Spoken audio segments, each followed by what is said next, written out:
नमस्कार। संविधान और राज्य व्यवस्था से संबंधित इस वीडियो सीरीज में आगे बढ़ते हुए आज हम भारतीय संविधान की प्रस्तावना में आगे जानेंगे, जहां हमने पूर्व के वीडियो में संविधान की प्रस्तावना में दिए गए इन पदों, जहां हमने प्रभुत्व संपन्न, समाजवादी, पंथ निरपेक्ष, लोकतांत्रिक और गणराज्य को जाना है। आज हम उसी में आगे बढ़ते हुए हम जानेंगे कि यहाँ पर जिस न्याय की बात की गई है, यहाँ पर न्याय की बात की गई है, यहाँ पर स्वतंत्रता की बात की गई है और यहाँ पर समता की बात की गई है। तो आज हम इन तीन पदों को जानेंगे कि न्याय जो कि सामाजिक, आर्थिक और राजनीतिक न्याय की बात यहाँ पर की गई है, स्वतंत्रता, विचार, अभिव्यक्ति, विश्वास, धर्म और उपासना की स्वतंत्रता की बात की गई है और यहाँ पर समता की बात की गई है, प्रतिष्ठा और अवसर की समता की बात की गई है। तो इस संदर्भ में हम पहले भी चर्चा कर चुके हैं। तो आज हम जानेंगे कि ये न्याय शब्द जो यहाँ पर प्रयोग किया गया है, सामाजिक, आर्थिक और राजनीतिक न्याय, यह किस प्रकार का है, इससे क्या तात्पर्य है। तो देखें, सबसे पहले हम न्याय को जानेंगे। न्याय यहाँ पर भारत के संविधान की प्रस्तावना में तीन प्रकार के न्याय की बात की गई है। पहला सामाजिक, दूसरा आर्थिक और तीसरा राजनीतिक न्याय। तो न्याय जो है यहाँ पर, जब सामाजिक न्याय की बात हो रही है, सामाजिक न्याय, तो सामाजिक न्याय में स्पष्ट रूप से आम जनमानस के साथ भेदभाव न किए जाने की बात हो रही है। यानी समाज में प्रत्येक व्यक्ति को किसी भी आधार पर भेदभाव नहीं किया जाएगा। यही उसके लिए एक सामाजिक न्याय के तौर पर भी हम इसे कह सकते हैं। यानी रंग, जाति, लिंग, धर्म के आधार पर आपके साथ किसी भी प्रकार भेदभाव नहीं किया जाएगा। तो यह सामाजिक न्याय है। यह सामाजिक न्याय उस व्यक्ति के लिए होगा यदि उसके साथ धर्म, जाति, लिंग, उसके रंग के आधार पर भेदभाव नहीं किया जा रहा है, तो इस प्रकार वह उसके लिए सामाजिक न्याय होगा। तो यहाँ पर न्याय, सामाजिक न्याय इस प्रकार से यहाँ पर धर्म, जाति, लिंग, रंग, जन्म स्थान इत्यादि के आधार पर किसी व्यक्ति के साथ भेदभाव ना करना, यह उस व्यक्ति के लिए सामाजिक न्याय होगा। तो इस सामाजिक न्याय की यहाँ बात की गई है। न्याय में इसी के साथ आर्थिक न्याय की बात की गई है। आर्थिक न्याय, आर्थिक न्याय से क्या तात्पर्य है? देखें, समाज में जो आय और संपत्ति के संदर्भ में असमानताएं हैं, उसे दूर करना आर्थिक न्याय है। तो आर्थिक न्याय की जो बात है, ये समाज में जो संपत्ति और आय की असमानता को दूर करना, यह एक प्रकार से हर व्यक्ति के लिए आर्थिक न्याय होगा। यानी समाज में जितने भी संसाधन हैं, उन तमाम संसाधनों से सभी व्यक्तियों को जो है एक निश्चित जो है आय और संपत्ति प्राप्त हो पा रही हो। तो यह प्रत्येक व्यक्ति के लिए एक आर्थिक न्याय होगा। तो इस आर्थिक न्याय की बात यहाँ पर की गई है। तो समाज में संपत्ति और आय के आधार पर जो असमानताएं हैं, इस असमानता को दूर करना आर्थिक न्याय होगा प्रत्येक एक भारतीय नागरिक के लिए। तो इसकी बात भी यहाँ पर की गई है। इसके अलावा यहाँ पर राजनैतिक न्याय की बात की गई है।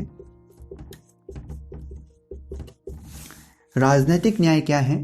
तो यहाँ पर राजनैतिक न्याय से तात्पर्य है कि राजनीति में प्रत्येक व्यक्ति को समान अवसर देना। तो प्रत्येक व्यक्ति को यहाँ पर राजनीति में समान अवसर प्राप्त होंगे। तो यहाँ पर हम राजनीतिक न्याय में लिख सकते हैं कि सभी जितने भी वर्ग हैं, उन्हें जो है राजनीतिक रूप से समान अधिकार प्राप्त होंगे। तो सभी वर्गों को चाहे वे किसी भी प्रकार से हैं, उन्हें राजनीतिक रूप से समान अधिकार, तो राजनीतिक रूप से सभी को समान अधिकार प्राप्त होंगे, समान अवसर प्राप्त होंगे, यही राजनीतिक न्याय होगा। तो भारतीय नागरिकों के लिए इस प्रकार से यह सामाजिक न्याय है, आर्थिक न्याय है और राजनीतिक न्याय है। इन तीनों बातों को हमने जाना। हमने यहाँ पर न्याय की दी गई इन पदों को, यानी सामाजिक न्याय, आर्थिक न्याय और राजनीतिक न्याय को जान लिया है। अब हम स्वतंत्रता को जानेंगे। जहाँ स्वतंत्रता की बात की गई है। देखिए, संविधान में राजनीतिक न्याय के बाद, यहाँ पर सामाजिक, आर्थिक, राजनीतिक न्याय के बाद विचार, अभिव्यक्ति, विश्वास, धर्म और उपासना की स्वतंत्रता की बात की गई है।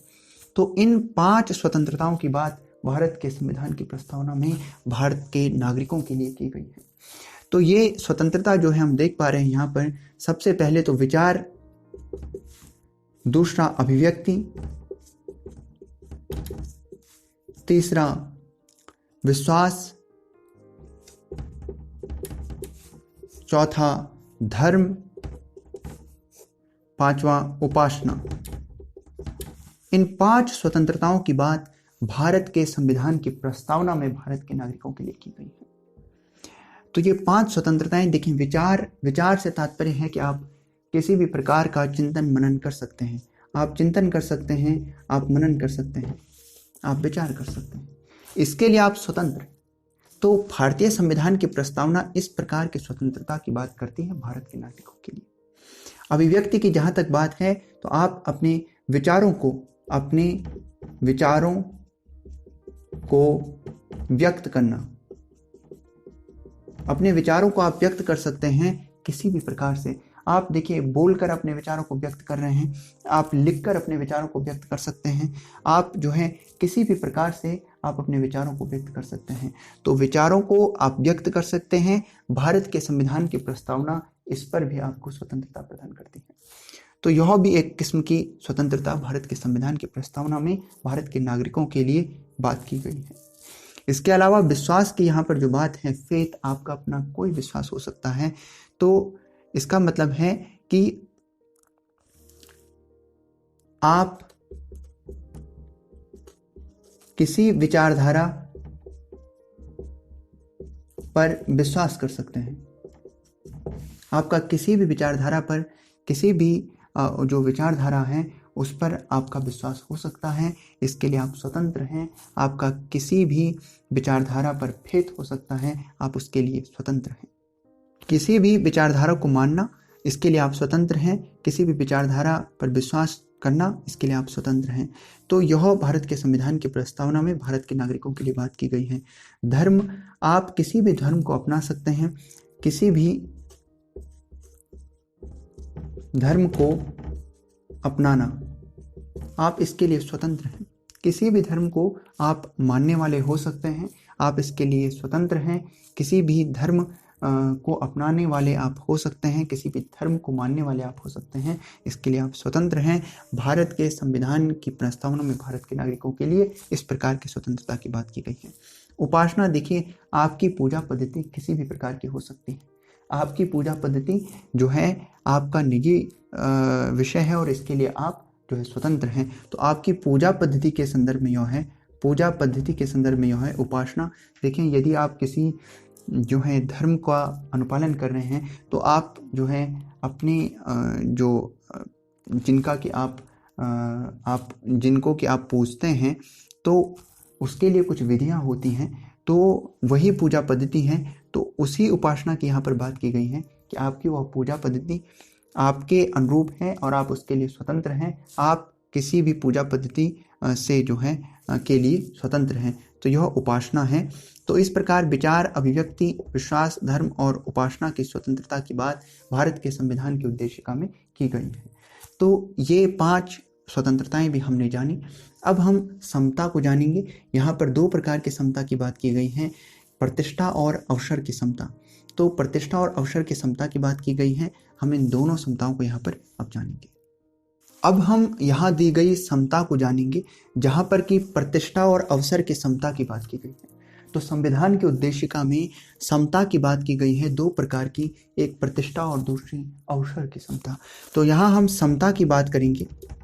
समता, यहाँ पर प्रतिष्ठा और अवसर की समता की बात की गई है। प्रतिष्ठा और अवसर की समता, स्टेटस, प्रतिष्ठा और अवसर, अपॉर्चुनिटी। तो इन 2 समताओं की बात की गई है। देखें, समता को आप समझें। समता को यदि हम जानें तो समता और समानता, इसकी व्याख्या भी हो सकती है।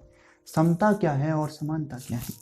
समता की जहाँ तक हम बात करते हैं तो समता को इस प्रकार से बताया गया है कि समान परिस्थितियों में समान व्यवहार। यहाँ पर समान परिस्थितियों में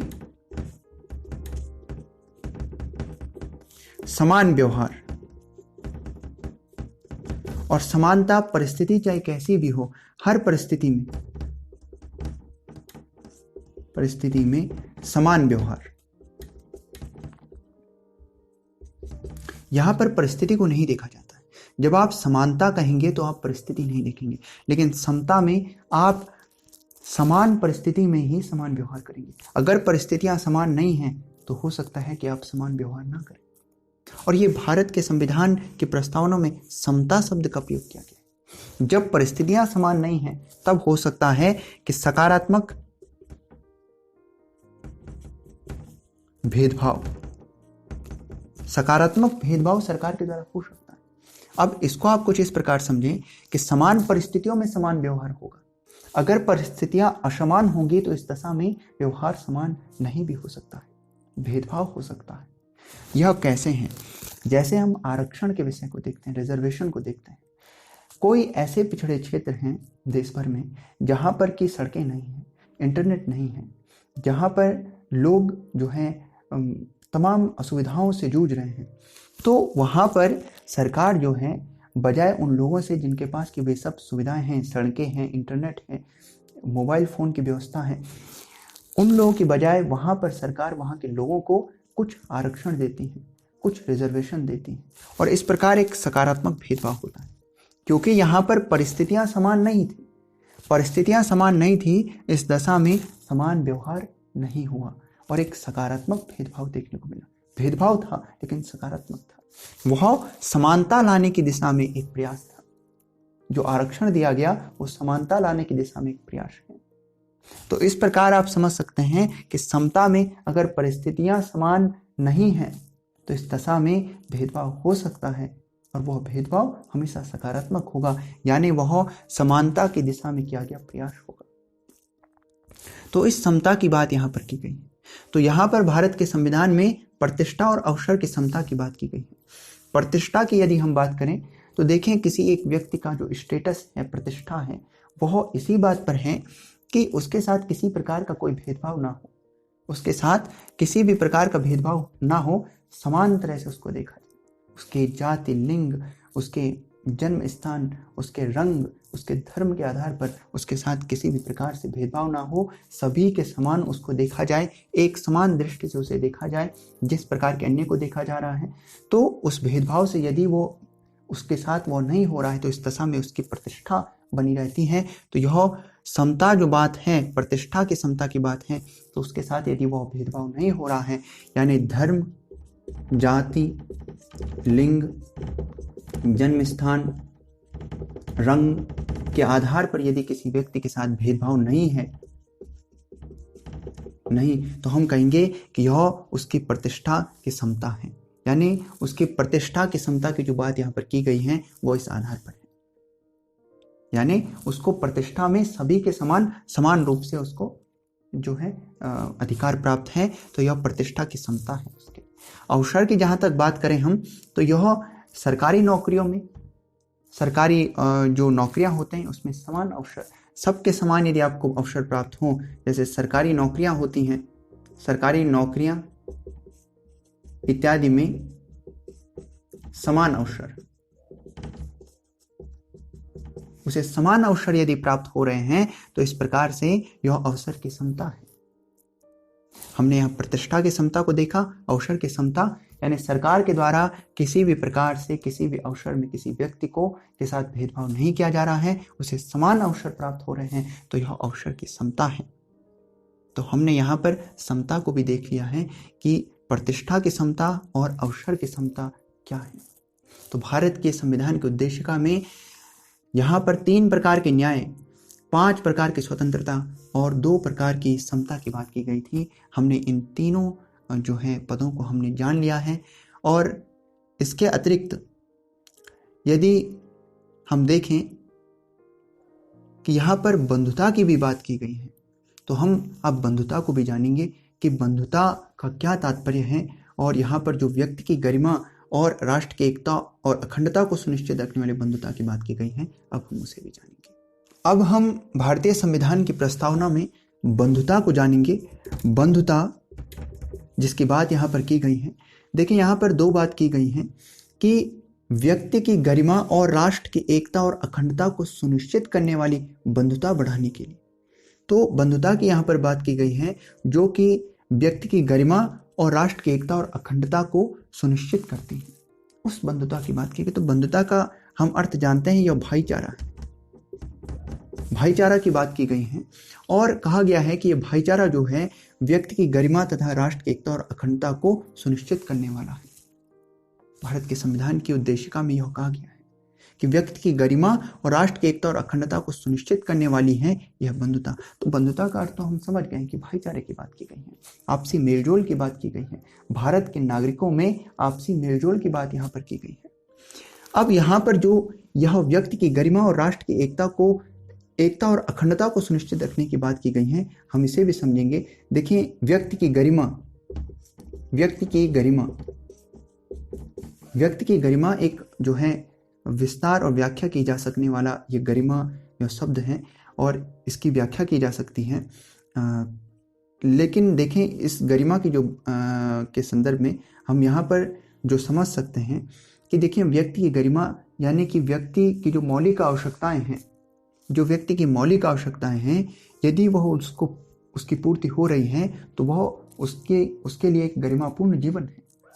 तो व्यक्ति की गरिमा का मतलब यही है कि उसके जीवन में उसे उसकी जो मौलिक आवश्यकताएं हैं, उसकी जो मौलिक रूप से जो आवश्यकताएं हैं, मूलभूत आवश्यकताएं हैं, यदि उनकी पूर्ति उससे हो रही है तो वह उसके लिए एक गरिमापूर्ण जीवन है। तो इसी व्यक्ति की गरिमा की बात यहाँ पर की गई है। तो हम कह सकते हैं कि किसी एक व्यक्ति को उसकी जो मौलिक आवश्यकताएं हैं, जैसे एक आवास की उसे आवश्यकता होती है, घर की आवश्यकता होती है, उसे जो है न्याय की आवश्यकता होती है, उसे रोजगार की आवश्यकता होती है।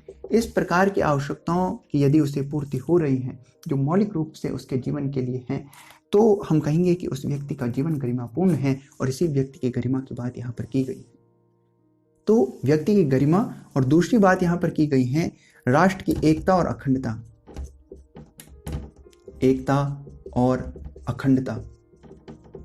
राष्ट्र की एकता और अखंडता की बात की गई है। तो यहाँ पर राष्ट्र की एकता की जहां बात की जा रही है, राष्ट्र यानी इस देश की एकता का मतलब है यूनिटी और अखंडता का मतलब है इंटीग्रिटी। तो एकता का मतलब हम देखें, एकता का मतलब हम सब एक रहें, तमाम क्षेत्रों से वर्गों से आने के बावजूद भी हम में एकता रहे, उस एकता की बात की गई है जो कि एक मनोवैज्ञानिक भाव है। एकता एक मनोवैज्ञानिक भाव है जहाँ पर जो है भारत के नागरिकों के एक होने की बात की गई है। और अखंडता की यदि हम बात करें तो यह एक भौगोलिक जो है विचार है। अखंडता तो इंटीग्रिटी जिसको हम कहते हैं, ये भौगोलिक जो है एक विचार है कि यहाँ पर पूरे राष्ट्र के, इस पूरे देश के भूगोल को जो है के अखंडता की बात की गई है, उसकी एकता की बात की गई है। यानी पूरे इस राष्ट्र का जो क्षेत्र है, जो भूगोल है, उसकी एकता की बात की गई है। तो आप समझ सकते हैं कि इस राष्ट्र के भूगोल की बात की गई है, इस राष्ट्र के जो भूमि क्षेत्र है उसकी बात यहाँ अखंडता में, उसकी एकता की बात की गई है। और यहाँ पर राष्ट्र की एकता जो है, एकता से तात्पर्य हमारे देश के नागरिकों की एकता से बात की गई है। तो इस प्रकार यह राष्ट्र की एकता और अखंडता है और यह अखंडता जो है यह एक भौगोलिक विचार है, आप इसे इस प्रकार लिख सकते हैं। और व्यक्ति की गरिमा और राष्ट्र की एकता और अखंडता को हमने समझा और वही जो है इन दोनों को सुनिश्चित करती है जो बंधुता या भाईचारा, हमने इसे भी जान लिया। तो इस प्रकार भारत के संविधान की उद्देशिका को हमने पूर्ण रूप से जान लिया है। इसमें जो कुछ पद आ रहे थे उन पदों की भी हमने व्याख्या कर ली है जिन्हें जानना की आवश्यकता।